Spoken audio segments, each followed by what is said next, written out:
Hey, welcome into another episode of Unemployed with Mike Schaefer here on the I-80 Club. It is Wednesday. We are going to get into the wonderful, wide world of college football and how it can't ever just be the same. 2 days, really, actually, is probably fair. I was going to say 2 years at a time because we have to upend the apple cart every single year and reinvent Josh Peterson's favorite sport. And speaking of Josh Peterson, he's here with me today, as he is going to be every Wednesday as we dive into college football at large. But before we get there, we're going to come a lot closer to home. We're going to start today's episode with a little bit of Mike Ekeler talk. This is going to be a conversation until it's not. I had mentioned on Happer and Schaefer on Tuesday that people should not outright dismiss the Mike Ekeler thing. This isn't just oh, yeah, he came back to Nebraska. His family's here. This is where he wants to be. There's legs to this. I had heard to keep an eye on it right after the beginning of the new year and to just kind of prepare for the idea that Nebraska might be hiring another special teams coordinator. So I don't know if we're at that point quite yet. So I don't want to just send people into a frenzy, but Josh, I do kind of want to talk through like why this is a real possibility. And I want to start with this. Is it possible that Mike Ekeler did his job so well in 1 year at Nebraska that he wants more on his plate? It's a very interesting question, Schaefer. And because for those who don't know, like where this is coming from, your former employer, 24/7 Sports, right? It's the USC website that has had the legs on this. No one really locally outside of you, that I've heard from, seriously, like has said like they have heard anything. Everything that we're kind of going off of right now is the USC side of things. But Connor Morissette last night said that in his reporting for the website, he may also coach the linebackers. And so like that brings about a whole host of questions from me of, does he want more on his plate? How the jump that they just took at USC or at the Nebraska, is that what is getting the USC interest? This is so interesting because when he came back to Nebraska, I think people viewed that as a long-term play, right? Is that a fair way to describe when he joined the staff? A year ago at this time? I think that was the expectation from all parties. I think that was the idea to have him come in and bring stability to that position, but also it would be stability for him. I mean, Mike Ekeler's a guy that's been at a lot of different places, and Tennessee was actually the stability that maybe he was kind of looking for at that point in time until the Nebraska opening happened and he got involved with it. And Matt Rule decided to move forward with them. And so I want to be very clear. I don't know anything from the USC side of it. And the information I have came to me over a week ago. And it was in the frame of like, do not be surprised if this happens. And some various reasons were kind of given for that. And, you know, again, I don't want to make it sound like this is 100% going to happen. I just want to say that this is not coming out of nowhere, that this is a thing that I think Nebraska has been bracing for, should it happen. This is a thing that Mike Ekeler has been pursuing, should it happen. This isn't oh, wow, they were totally caught off guard. That is not going to be what's happening here. And so I just want to be as upfront about that as possible. And it comes back to, Josh, I really do believe that, you know, Mike Ekeler, who said this previously, I remember Steve Sipple talking about this on Early Break one of the times I was over on that show, or, you know, I think Mike Ekeler's even kind of said it himself. Like, he was previously a linebackers coach, had been a defensive coordinator throughout his career. I need to pull up like his actual, all the stops and everything, and I can run through some of that. But he's done all of this, and he had the opportunity to do more and more with special teams, and kind of mentally made the decision like, hey, I want to be the best special teams coach in the country. Like that's what my goal is. That's what my focus is. That's, you know, because I think he wanted to drill in on what it is that he's doing, how he wanted to kind of live out his coaching career, I guess, if you would. He's not that old. I mean, dude, he's only 54. Right. Would it be fair to say it'd be relatively surprising if Mike Ekeler was ever a head coach? I think so. I mean, he doesn't have the typical demeanor of a head coach. Is that the way to describe it, right? Yeah, I would. I've always viewed him as someone who didn't even want that, but maybe would want to be Right. would he want to be a defensive coordinator though? When he's been a defensive coordinator in the past. I Yeah. mean, as a co-defensive coordinator, he's been in that In situation Indiana. before. Yep. And so he's had opportunities. He's been in that spot. I don't know if he ever has wanted to be a head coach. I don't know if that's on the bucket list or whatever it is for him. But at some point in your coaching journey, I mean, you talk to enough of these guys that are in the profession, you kind of get the feel for like, okay, this is what I am. This is what I do, and some of these guys are essentially mercenaries. You look at Terry Joseph and he just moving around to where he's going to have a good fit for him culturally and financially and where he thinks he can have success. And that might be 2 to 3 years at a time. And that's how you end up with the kind of resume that he does. For a guy like Mike Ekeler, it sounded like he really wanted to hone in on being really, really good at something. And he decided that was going to be special teams. And he got really, really good at it. And he has a style and he has a system and he has recruited to that system and he has coached to that style. And he has enacted it now at several different stops where they have been able to plug him in and immediately see results with what he's doing. And so that has kind of, I think, set the stage for, is there some restlessness in that idea? Like, is he 54 and he's thinking, I don't know if I just want to be a special teams coordinator. He's at a place like Nebraska and it went unequivocally well. And it would be sort of hard if you were Mike Ekeler in this fishbowl to not hear about what a great job that you did and like how much better Nebraska's special teams were in 2025 than they had been in several seasons previously, and how great of a teacher he is. And, like we all wax poetically about him because he deserved it. I And was going to say, rightfully so. You're in this position and you're thinking about your career and you're thinking about what's next. And yeah, he's at Nebraska as a special teams coordinator, but here comes bowl preparation time. And Nebraska's down some coaches. And your head coach is like, yeah, we're going to bring him in to do some of this stuff. And so he gets the opportunity in bowl prep to do this. And so, Nebraska is kind of feeding him a little bit more while they're going through bowl prep. And then it just all, and again, this is, I would call it informed speculation, if you would. This all sets the stage for why when they fill out their staff, he may not be as interested in only being the special teams coordinator anymore. And so that's where I think we're at with Nebraska. And there's going to be people asking, is this a financial thing? No, it's not. I feel very certain it has nothing to do with finances. Mm-hmm. It has to do with what he wants to be as a coach. And then from that standpoint, from the Nebraska side of it, it has to do with how you want to be organized.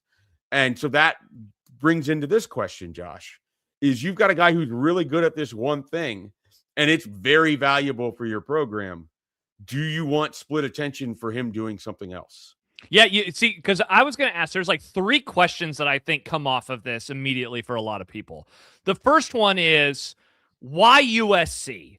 Because I think on the outside, a lot of folks view Lincoln Riley's current situation as hot seat adjacent. Would you say that that's an apt way to describe it? Certainly closing in on that, right?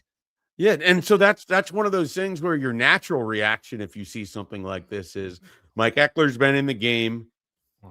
He might be looking at this team. He might be looking at this coach. He might be looking at this fan base that he knows as well as any fan base he's ever been around. Yep. And think, I got to stay one stop ahead of that. That would not be unusual in the coaching profession. And I'm not saying that Mike Ekeler is doing, but if he's going from that to an area of the country he's never coached, the guy, I don't think he's ever been out in California. I mean, furthest west that he has been is like Kansas. Was he a USC linebacker? Oh wait, he was the linebackers coach in 2013. So that was the last Lane Kiffin season for like 5 games, and then it was Ed Orgeron for the rest of the year. So he at least is familiar. Yeah, he has been there for a tiny bit. So like you hit on the follow-up of that is like, okay, what does this say about Nebraska and why he would consider leaving it? Here's the other question, Schaefer, and you just hit on something, and that is maybe him wanting to be a non or only a special teams coach. Because Matt Scribator posted in the Discord server a few moments ago, he said it seems more rare that he only coaches special teams, and that's true. You go through the list of his coaching stops. Special teams coordinator shows up 5 times, but in 3 of those times, not counting Nebraska, he has coached linebackers as well. He did that at at Georgia. He did that at Kansas, and then he did that at Tennessee. So like that fits. So here's the follow-up question.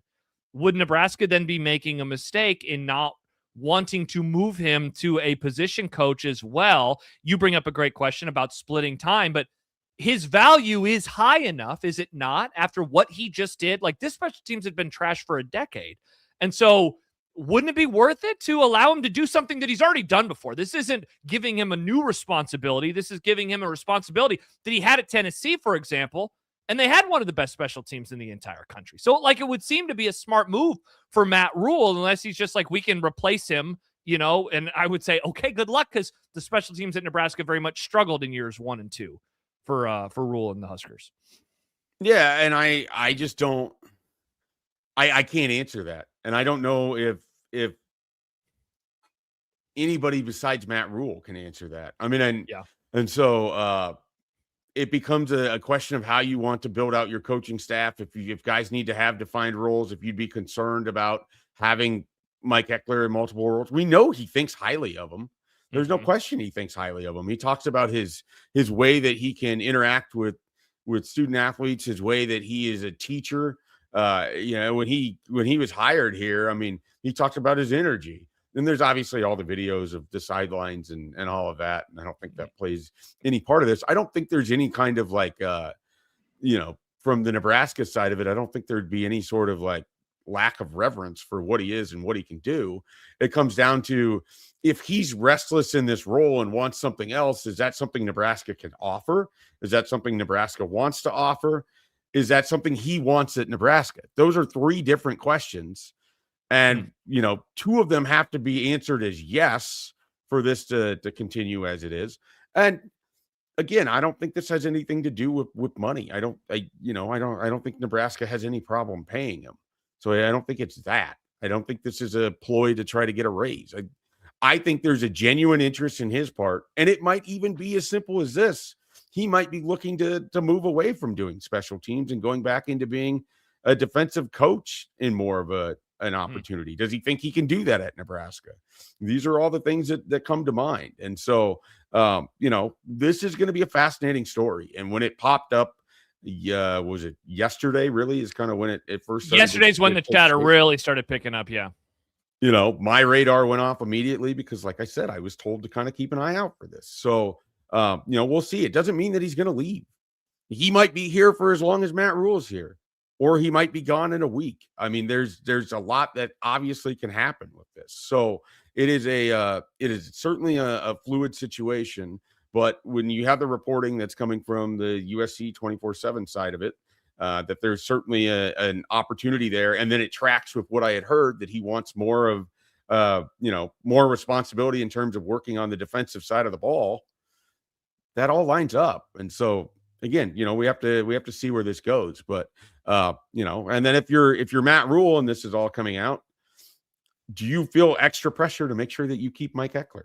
Not only because he's a really good coach, but because he's probably the most popular assistant coach on your coaching staff right now too. He's easily the best hire that he's made in his short time at Nebraska. I mean, like, man, I've been a little surprised, I guess, at some of the hand waving away over the last about 24 hours now of like, they'll be fine. Like, what with Nebraska special teams over the last decade tells you that they would be fine? Like, we celebrated this guy. Is it that they finished a little on the struggle bus, I guess, in special teams? They did have some weird, wonky things go against them, but gosh, Schaefer, like, that ignores certainly the first 2 months of the season when special teams very much helped them win the game against Maryland, very much helped them win the game against Northwestern, had impact on the Michigan State game as well. Well, yeah, the block punt and for a touchdown right off the bat. Every October win, special teams, every game in October that they won, because they lost the Minnesota game famously, every game that they won that month, special teams was massive for them. And I know maybe punting wasn't as good as we expected it to be, and the field goal kicking was a bit hit and miss.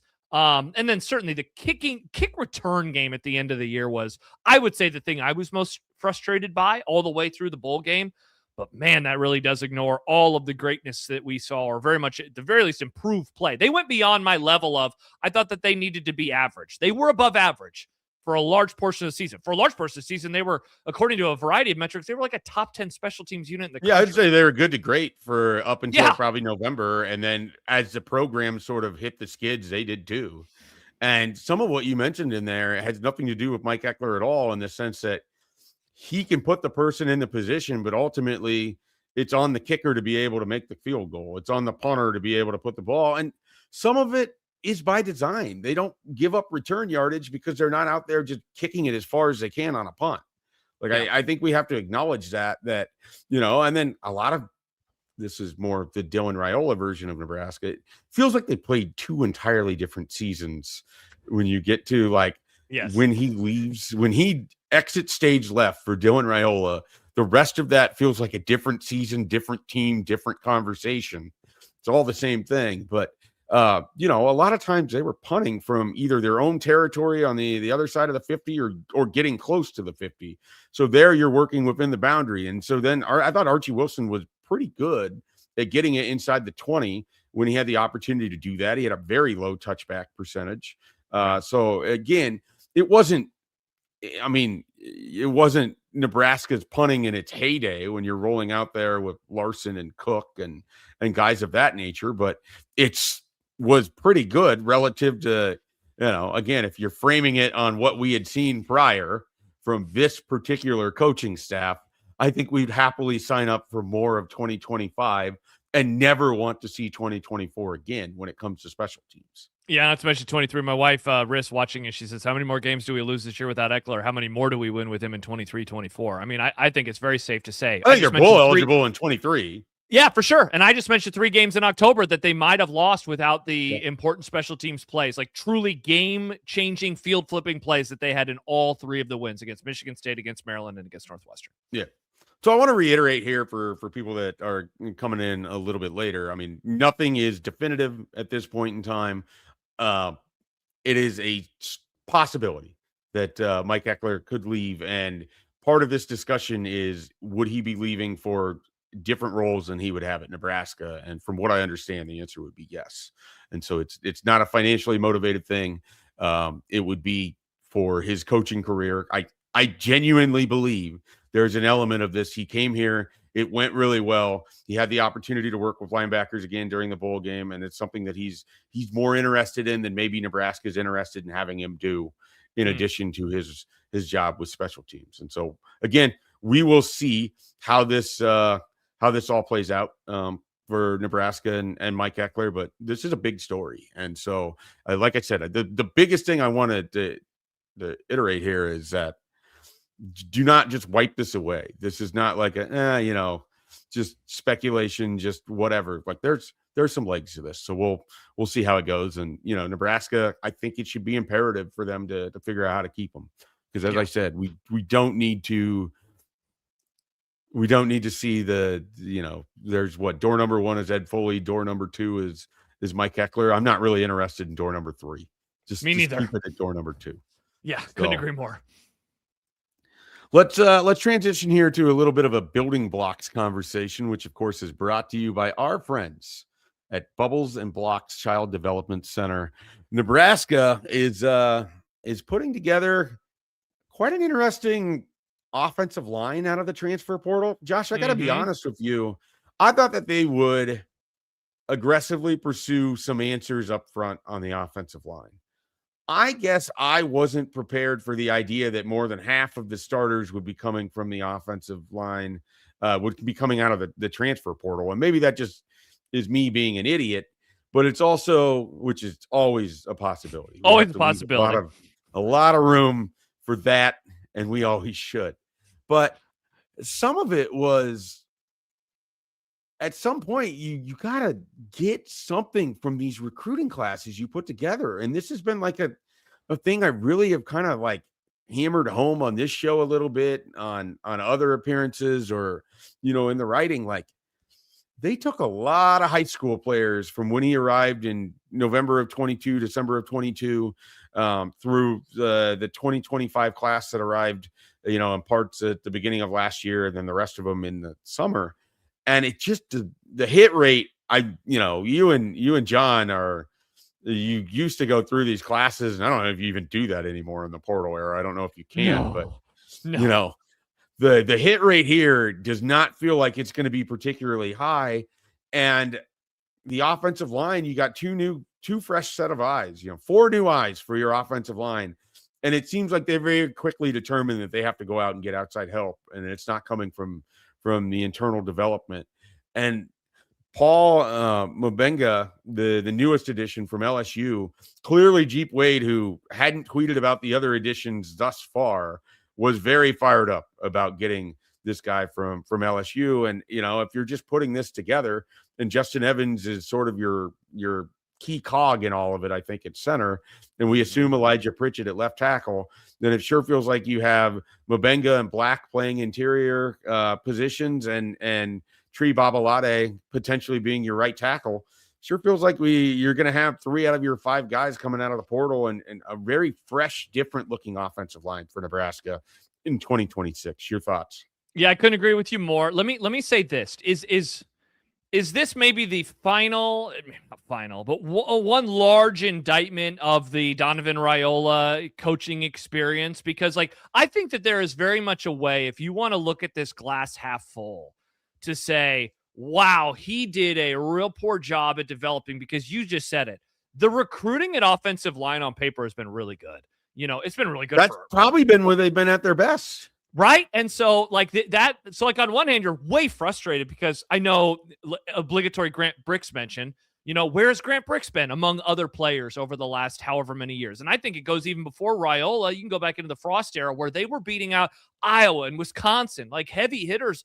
For Corcoran and Benhart and Brant Banks and all of these different guys. Yeah. Think of those are some names, and, varying levels of success that they have had at those positions over the last decade. And so what you hope with Jeep Wade, of course, is that era is over.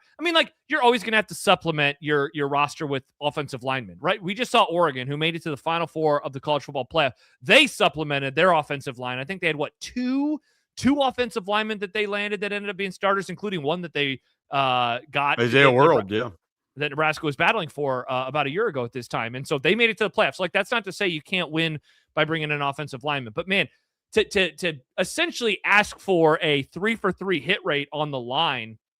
And there's a great question, I think, to be asked, Schaefer, overall, with the number of transfers that they have brought in. What hit rate do they need in general? You're hoping for a hit rate from the quarterback position at the very least. Gilmer at wide receiver, you want some hits there. I think all of the offensive linemen probably need to be starters. And then you look on defense and you're asking a lot of similar questions about that. So Look, I'm not going to pretend like I've been breaking down the film of any of these guys. I think the Mbenga commitment. What do you think about the knee bend of Tree Babalade? I'm very impressed, because that's what somebody else said. So I'm impressed if that's what they said. But in all seriousness, the latest ad, they recruited against some big schools, right? That's the thing that I always am looking for, at least with offensive line recruiting, is, are you battling against really good teams? And that's why, again, in the Frost and early rule era, when they're beating out Iowa and Wisconsin, I'm like, whoa, they're doing a great job. Because in that era, take yourself back to a decade ago, you beat Wisconsin out for an offensive lineman. I am a believer in that guy, because that school knew how to recognize good offensive linemen. That school did the thing, though, that Nebraska has struggled to do, and that's develop these players. I have been pleasantly surprised, as it comes across as fake. I have been very happy, though, with the level of effort it seems that they are putting into the offensive line. I want a little bit more on the defensive line, and I still wonder, and I think you talked about this on Monday's show with Caleb, how much of that is just that they still don't have a defensive line coach. But I've been really happy with what we have seen so far in terms of bringing in these offensive linemen. Yeah, if you would have went to me at the beginning of December and you're like, Mike, one of the two in the trenches, Nebraska's going to get a lot better. I shouldn't even say a lot better. Nebraska's going to invest a lot of resources on one of the two sides of the ball. I guess I would have thought it would have been the defensive line, because it just felt like after the season that we watched, Bingo. that you had to do that. But one of the things that the pushback there might have been is like they genuinely, and we need like a Quentin Ives like graphic to flash up. They genuinely really like the guys they have in the defensive line. And here's the thing, I get it, because they were important recruits when they got them. They were big additions when they got them. And we've seen flashes. I mean, Cade Petchak, we saw it this year. Riley Van Poppel, when he was a freshman, is in critical multiple times, fourth down stops and had some big plays. And there's something there. And so it makes you wonder if, some of the bet from Matt Rule from 25 to 26 is got to have different voices in those rooms. We'll still find out if Corey Brown's going to be the voice for the defensive tackles at the very least, defensive line. And of course, Roy Manning's going to be with the edges. And then, they have Lonnie Teasley and you have Jeep Wade on the offensive line. It feels like as much of it is a bet as we really like the guys we have on our defensive line, as also a bet of they need a different voice in there. They need someone else. It wasn't going to work with Braden. It didn't work with backwards hat Matt in the one game appearance that he had, with Utah. So that feels like that's as much of a bet on what they're doing as anything. But I wouldn't have guessed that, because I know that they have guys that they like on the offensive line too. And you could be like, well, Mike, why would they like them? Look how bad the offensive line has been. Houston Kahina-Torres just ended up at Michigan, where Kyle Whittingham has put together good offensive lines. Michigan traditionally has had great offensive lines. That's a guy Nebraska won out of Hawaii that I sort of thought was the future at the center position behind Justin Evans. Like Preston Taumua, I'm still bullish on that. I think there's something there. My issue has always been at tackle. I felt like they'd have guys that could play the interior. So for them to go out and get a Paul Mabenga tells me that they didn't think they were close enough with what they had on the roster for what this season needs to be. And I genuinely, because we don't want this to come off as sarcastic, I genuinely appreciate that level of urgency, because sometimes I felt like there hasn't been that level of urgency. There is in some areas, but not in others. And it just tells me like, hey, we know that this can't fail. And I guess I sort of appreciate that. And I hope that it extends to everything, but at least it's good to see with the offensive line. Again, switching out Donovan Raiola for 2 new offensive line coaches, potential for 3 different starters on your offensive line up front. How that all gels, how that all comes together, that's on the coaching staff. That's everything else. But it tells you they didn't think those guys that they like are ready. And they must feel better about things on the defensive line. In addition to, they just weren't able to get some of their top guys to campus. Couple things off of that. Chunk Fu writes on Discord, sure feels like Jeep didn't think those high schoolers were developed enough to play Big Ten football. Torres, and you just mentioned this too, Schaefer, just transferred to Michigan. Whittingham obviously thinks he can develop him enough. The recruits aren't bad. The development was. And there is like, if you, again, and that's a 1-year guy. I mean, Houston Kahina-Torres had been there for a year, so it's hard to say, but you're banking on why he was a pretty highly sought after guy out of Hawaii in the first place. Yeah, and so I really do think that there is a glass half full view of all of this stuff, where you say better development, a better offensive line coach, more development can show itself, and you paper over some of the issues rather with the portal guys, and then you hope that your high school recruiting gets better, and then the players on the roster can develop a bit more. Like there is a world, Shape, because that has happened before, where a good coach can come in and immediately change your entire worldview on guys, where you're like, whoa, where was he all these years? Like, I don't want to just start naming off random Huskers over the years that a new coach came in and changed everything. Ndamukong Suh sucked. Philip Dillard. Philip Dillard. That's a great example of a guy who was nothing and then he was something. And so I think that that's possible. Well, Chung Fu just says, like Ekeler. Exactly. We just saw this with special teams, I know that they had some different, specific players in some instances, but it was just a change in mindset and effort and I don't know, putting more time into things. And so I think that can happen with the offensive line. Would I bet on it happening? I don't know. I mean, you have to give me some pretty good odds, but there is a world where it does happen, in my opinion. No doubt about it. All right, let's move off of some building block discussions, and we are going to throw some blind rankings at Josh before we dive into college football conversation at large. We're going to get into that. 9 games. Is 9 games enough for a red shirt? Why not 10? Why not 11? Why not every year be a red shirt? We'll get into that conversation here shortly. But I want to make Josh Peterson rank things blindly. If you haven't paid attention the last couple days, one, Brian Christopherson, I think, is still smarting from how things went for him yesterday with ranking basketball players throughout Nebraska's history, putting Dave Hoppin at 4 right off the bat, tanked him. So we'll see how Josh Peterson does. We, in honor of the national championship game coming up here next week, I am going to have Josh rank former champions blindly. Okay. We'll see how he slots them in. Who's the best? Who's the worst out of these 5? Let's see what he does, and he's going to start. I'm going to ask a quick question because BC totally biffed it yesterday because Dave Hoppin, he put it 4th, and then his whole bracket was ruined. Now, he didn't understand the rules of engagement. I do. Do you have your list of 5 teams? Are you trolling a little bit where you mention one team and then you're like, haha, I'm going to pull this one out of my ass just to mess with you? I have all 5 teams written down. I had all 5 players written down for both Caleb and for I have a specific order in which I'm asking them in. Yes, so I know that. I plan not to deviate off of that order, but no, I have the teams. Okay, so, good. I appreciate that question. It sheds some light. 1896 Princeton. I don't want you to throw some of that garbage at me. Okay, I'm ready to go. All of these teams are BCS era or later. So excellent. I have lots of takes. They're all teams that you've watched in your lifetime. I'm not going to ask you about, anything that happened with Navy or Army or whomever, Minnesota when they were a thing. Army, pretty good. Yeah. Yeah. So you ready? I'm good. I'm ready to go. I'm so pumped for this segment. Bob Stoops, Josh Heupel, and the 2000 Oklahoma Sooners. You know what? In honor of BC yesterday, I'm going to go with 4. I think that was a solid team. You can make an argument that wasn't even the best Bob Stoops Oklahoma team, but it was not. It was not. I think that 03 team that lost to Kansas State, got destroyed, and then LSU was a better team. They just shit the bed at the end of the season. The one that lost to Florida in 2008. That one was absolutely better too. This was a really good team. I guess I was going to say 2015 or 2017, but that was Lincoln Riley. This was a good team, though. They beat a lot of ranked teams along the way. They beat K-State twice. They've course beat Nebraska, and they should have shut out Florida State, but they had a intentional safety at the end of the game. I can't even remember. They won that game 13-2. I'll go number 4 for 2000 Oklahoma.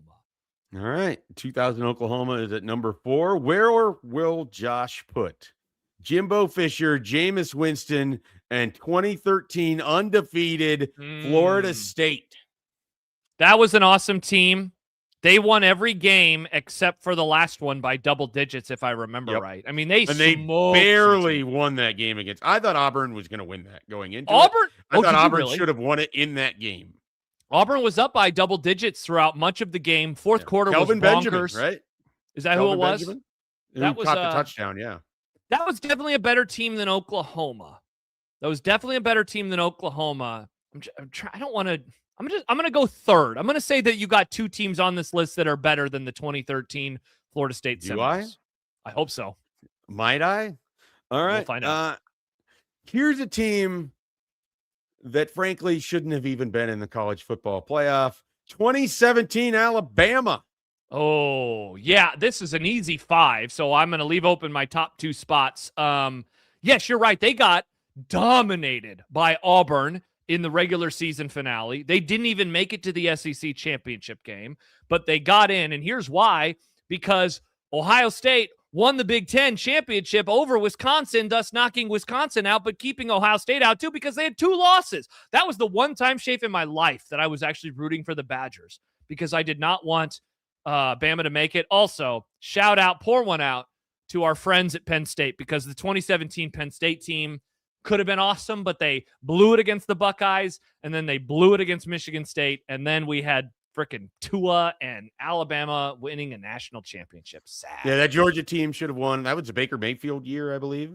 It was. With Oklahoma, where they got knocked out. That is still one of my favorite college football playoff games. Great game. So, all right. So you have them at 5. 5. I got 2 and 1. Where will you put 2022 Georgia? 2022. So that's the second team. Let's see. So they won 2 in a row. They won by 1 against Ohio State in the college football playoff, and then they absolutely destroyed TCU in the worst college football championship game of all time. Man. I kind of regret having Florida State at 3 because I think that I would put Georgia at 3. They did dominate. I'm going to go at 2, and I'm probably going to get screwed over now like BC did. I'm going to You leave. think you are? I can't believe I left number 1 open. That's a poor decision. I just think that team was really, really good. But I think we were in a weird part of the sport where things were changing, and they were able to. This is the old version of the college football, though. I don't miss this version. I like the new fun version where Indiana wins a national championship. It's way more enjoyable. Well, here's an old version of college football. At number 1 for you. Come on. Vince Young and the 2005 Texas Longhorns. Let's go. That's awesome. That worked out for you. Everybody except for USC, and that's the greatest. Now, you just mentioned your favorite football game maybe of all time. In my opinion, the greatest college football game that I have ever had a chance to watch was the 2006 Rose Bowl, USC versus Texas. I was actually sad, Schaefer. I wanted USC to win this game. I get that. I said college football playoff game. Of the playoff games that Georgia-Oklahoma won is up there with about anything we've watched. Absolutely. That was overtime, right? I think double OT, didn't it? Did it go to one overtime or 2? Yeah. In the Rose Bowl. That Texas team was a monster, man. It's probably for the best that Nebraska did not have to play them that year. That was the restore the order Nebraska team. I think that it would have been terrible for them, but they were such a force. And, I hated Texas. I'm sure you did too. So I didn't really appreciate them in the moment. But, man, the further we get, we're 20 years away from that team now. I have developed a great level of appreciation for them. Also, given that Texas has only won one national championship since, my dad was 5, and this was the one, that is also another level of appreciation for me. That was a tremendous football game. God, that was such a good football game. They won the Big 12 championship game, if I remember right, 70-3. They were over a horrible Colorado team that had just got waxed. Colorado that was on the other end of that. Yeah, they got outscored. If I have the number correct, that means that they got outscored in their last 2 games, 100-6. So shout out to you, Buffaloes. Gary Barnett, right? Wow. That would have been a bummer. Wow. All right, another successful for me at least. I enjoy these. I like these not are being awesome. On the other side of it. Is this going to be a daily bit forever, or is this just a this week thing? I'm hoping to hear in Feedback Friday if people are enjoying this. Because if they don't want it as part of this, I can just do it onto the side. But I'm going to continue to force people to rank things blindly. I like doing it on the show mostly because I have a different guest every day. And so you're all going to get different topics and different things. There's a lot of different places we can go within college football for you to blindly rank things. Who knows? We might even do special teams coordinators someday. And you'll just have to decide how many of them you actually know of. Wait, if you do Nebraska special teams coordinators, that would be hilarious. If you don't have anything for Jack on Friday, that might have to be the thing because that could be really, really funny. Wouldn't the obvious question be how many can go at 5? Yeah, seriously, because you would be like Ed Foley and it'd be like, oh, shoot, should I have him at number 5? And I'm trying to remember who was the guy that everybody hated. I can't think of his name. It's 450 is what he would be called. I can see him. I know, me too. Bruce Reed. It's Bruce Reed. Bruce Reed, yeah. So which is funny, Bruce Reed era has kind of aged fairly well in recent years, fairly well. I love blind rankings. It was very, very enjoyable yesterday because I texted you. I'd gotten to the station. I had basically gotten to the end of your Oregon preview. And you said, my favorite stuff is what comes next. And I got in my car, and as I am listening, and BC doesn't understand what is happening and puts Dave Hoffman at number 4. And he was just totally screwed after that. I laughed so hard. It was great. Great. We talked about it after, and I don't know that he appreciated it. I loved it because then your next one was Teran Petaway. He's like, oh, no. Immediately, he had a huge mistake. Oh, that was good stuff. All right. Well, as far as I'm concerned, less good stuff. How do you feel about the proposal from the coaching committee to move this from 4 games for a redshirt to 9? Feels like an obvious attempt to try to circumvent the fact that they haven't been able to get the 5 years for 5 eligibility, or 5 years of eligibility in 5 years. I guess for me, Josh, I would be okay with this if there was also the elimination of the waiver system. I just don't want waivers anymore. I just to get an extra year of eligibility. Yeah, I just don't want it. And I know that's unfair because some people have medical hardships and some people have coaching changes and some people have all these different things. But we're at the point, you have Trinidad Chambliss, who super fun player, and it's unfortunate that we only got 1 year of him at Ole Miss and to experience it. Their attempt at a waiver and the claims that are made in there are just an attempt to like have the best narrative to try to sway someone to do something. It's not that there's a medical reason. It's not that at the previous school that, he couldn't play because of whatever it was, or a real one. He just got beaten out for a job. So why should he get a year back because he lost in a competition? Like that's what we're doing here. And like, yeah, it's been fun to have Diego Pavia, but at some point I want those opportunities that these guys get to go to the next Diego Pavia or Trinidad Chambliss or whoever else. Like, we don't need guys here for 6, 7, 8 years. Couldn't agree with you more. Get a job, is kind of a old man get off my lawn type situation. But like in all seriousness, if they want 5 years, I just wish that they could do the 5-year 5 for 5 and then be done with it. I'm with you. I do not think that there should be any more waivers. If you have 5 years of eligibility, you don't need a 6th because you were hurt or because of something happening, right? Like, just allow that to happen. And so, like, you're a fan of Breaking Bad. This is such a half measure. Hell, it's a 3/4 measure. 9 games. What are we talking about, man? And then here's my follow-up question. Because if I understand the rules correct today, it is 4 games that you can play and not redshirt, or in redshirt rather. But a conference championship game doesn't count. A playoff game doesn't count. Another playoff game doesn't count. So like there is a world, Schaefer, where let's say somebody for the Indiana Hoosiers, they could have played in 4 regular season games. The Big Ten championships were at 5. Bama, and then the Oregon game. They could play in the Natty, and that's 8 games. Are we having the same conversation where you could play in 9 regular season games and then a conference championship game and then round 1 and then round 2 and then like what are we doing? And so if you want to give them that extra year of eligibility, give them the extra year of eligibility, remove all of the waivers, get those out of the sport, because like, I know that we've lost a lot from college football, from our youth or from John Bishop's youth or from my dad's youth, whatever it is. But like, wait, who's older, John Bishop or your dad? My dad slightly. Surprisingly, John though I think he comes across as older. But in all seriousness, like the sport has changed, but I do want this to be college football still. I still want it to be for younger people and not for the like professionals. Like the weird crap that happened around Christmas, and I was so happy to not be on the air during the process, where it was like these NBA players were like trying to kick the tires on playing college basketball. Like, what are the G League guys? Yeah. Well, there were some guys, it was like they had 2-way contracts or whatever it's called, and they were trying to come back. And I'm like, what is happening? That should not be the case. And I am someone who is very much player empowerment, very much all of the things that we have seen in college football. Like, I am mostly fine with it. But like, I do have a limit, and my limit is not allowing college football players to have 7 years of eligibility. I don't want Diego Pavia to play college football anymore, as much fun as it is. I don't want Chambliss to play, as much fun as he is. He had 6 years or whatever, 5 years. It's time to move on. And so I think that this is ridiculous. I think that this is absolutely ridiculous. Yeah, I mean, we're in lockstep agreement on that. And so, I don't think the 9, I just don't know that the 9 games, like you said, it's a half measure. And then at some point, we have to figure out how to exist in the college football landscape without everything going to court. I mean, that's the next thing that has to happen. Like it kills me because we had the whole like keep politics out of sports thing in the early 2010s. And then, I said it on my show the other day. Like I put a pretty hefty finger at Mac Brown. Like the same finger he's holding up in the air for the number 1.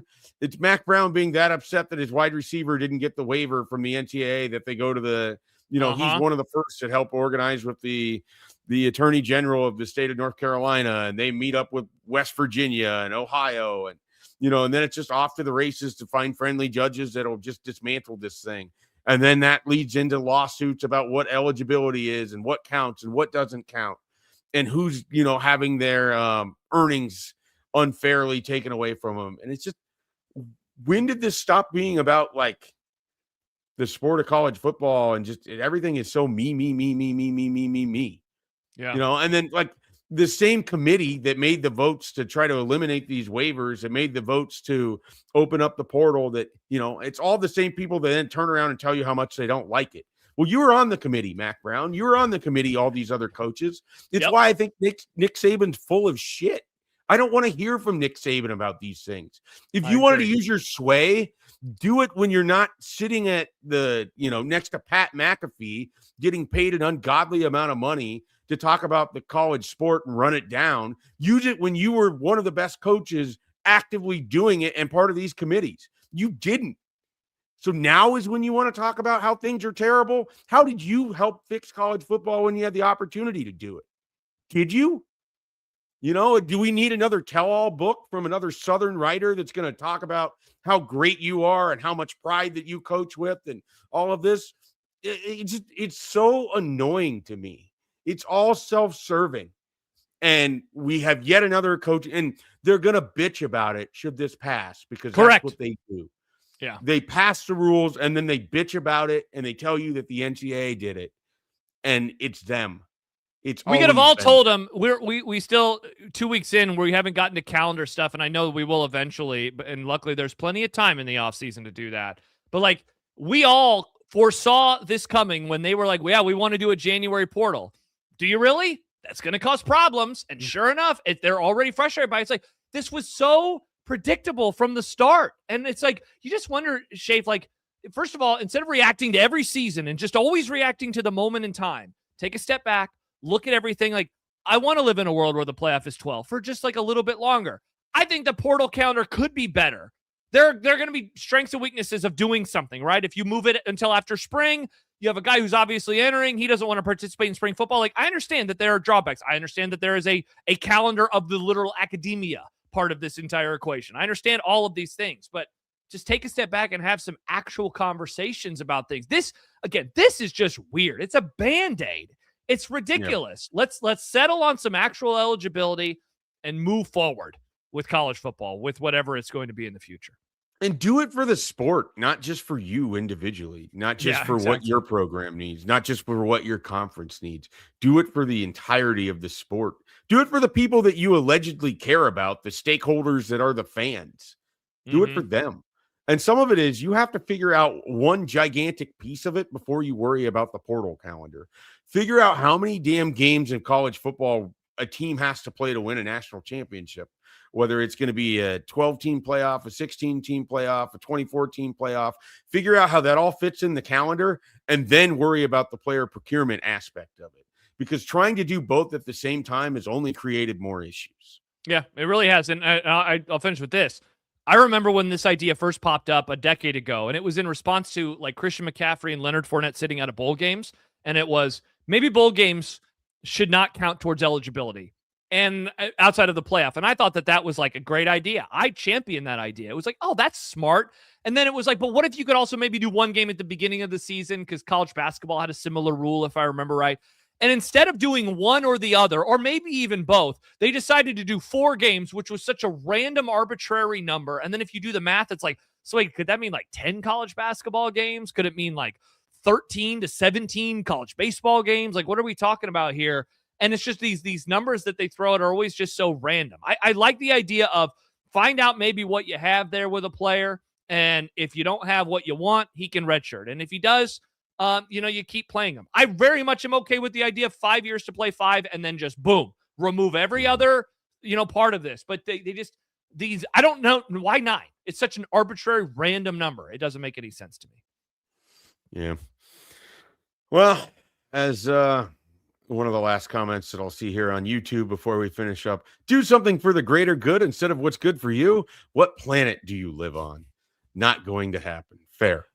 That's fair. Yeah. All right. Well, I'm trying to do something for the greater good, and that is give some content back every day to you, the people, here on YouTube, here on your podcast platforms, wherever you get it. Hit like, subscribe. Would greatly appreciate it. We appreciate you hanging out at noon, Monday through Friday. It has been a ton of fun. Obviously, things are in flux. Things are a little bit different for me personally. There's been some wondering. Yeah, there's been some wondering if there's a name change. I don't know. I kind of like it.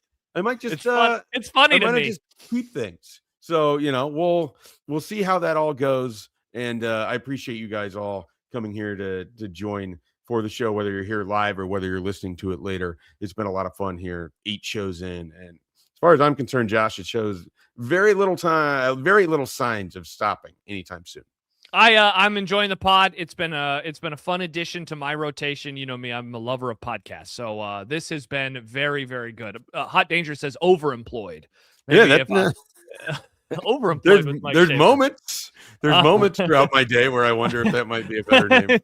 Hey, at least you know what? You don't have a college basketball game to go to an hour away at 8:00 tonight. So a normal night, sit on the couch. Hey, maybe watch. If they're going to win by 35 points, I'm willing to make that sacrifice. There that was we go. fantastic, and that building was on fire last night. So I am more than willing. If my life is a struggle because I had to go to a basketball team in which the team I've watched my entire life is having the best season of its existence, I can live with that. I think so too. I think so too. All right. Hey, Josh, appreciate you joining here again on Wednesday. Appreciate everyone checking this out. We will be back with a Building Blocks Thursday. That means Tim Verghese. That means Portal Talk.